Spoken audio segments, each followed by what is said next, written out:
மக்கள் தொகை கணக்கெடுப்பு அடிப்படையிலான மக்களவை தொகுதி மறுசீரமைப்பானது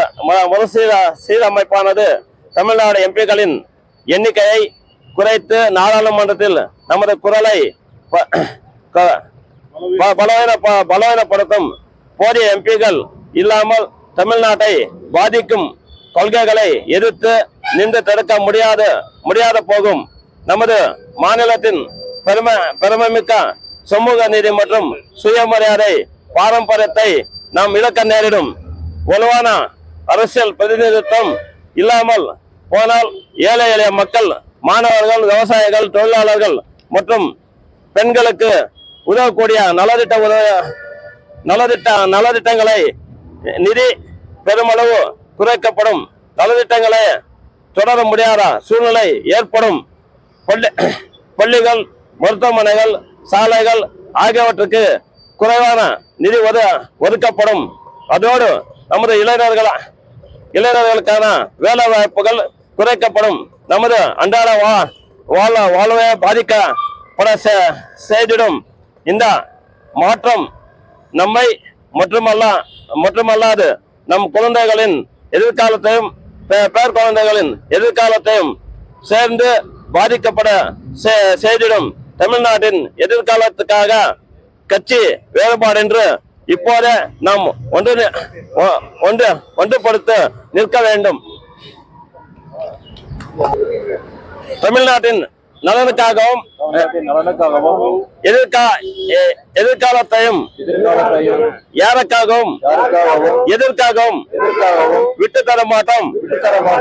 தமிழ்நாட்டின் உரிமைகளுக்காக ஒன்றுபட்டு போராடுவோம். தமிழ்நாடு போராடும், தமிழ்நாடு வெல்லும். இதுதான் ஒரே இலக்கு.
நம் தமிழ்நாடு முதலமைச்சர் அவர்கள் வந்து ஏழைங்களுக்கு வந்து வீட்டு பட்டா, மின்சாரம், பஸ் ஃப்ரீ இந்த மாதிரி நல்ல உதவி திட்டங்கள் எல்லாம் வந்து வழங்கப்பட வராங்க சார். ரொம்ப தேங்க்ஸ் சார், ரொம்ப தேங்க்ஸ்.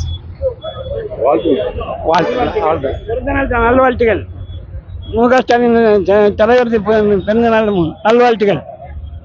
அவர்கள் பஸ் நிலைய கட்டணம் ஃப்ரீ கொடுத்தாங்க. பெண்களுக்கு இலவச பஸ் கட்டணம் 1000 மாதம் 1000 ரூபாய் கொடுக்கிறார்கள்.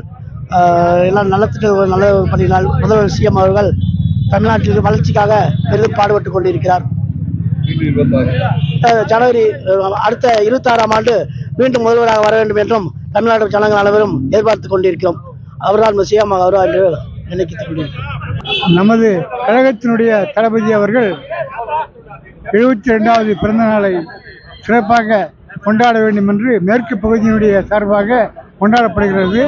அதே நேரத்தில் நமது தமிழக முதல்வர் அவர்கள் எண்ணற்ற சாதனைகளை புரிந்து மக்களுக்கு சேவை செய்து கொண்டிருக்கின்றார். தமிழுக்காக தன் உயிரையும் விட தயாராக இருக்கின்ற ஒரே ஒரு இயக்கம் அது திராவிட முன்னேற்ற கழக இயக்கம்தான்.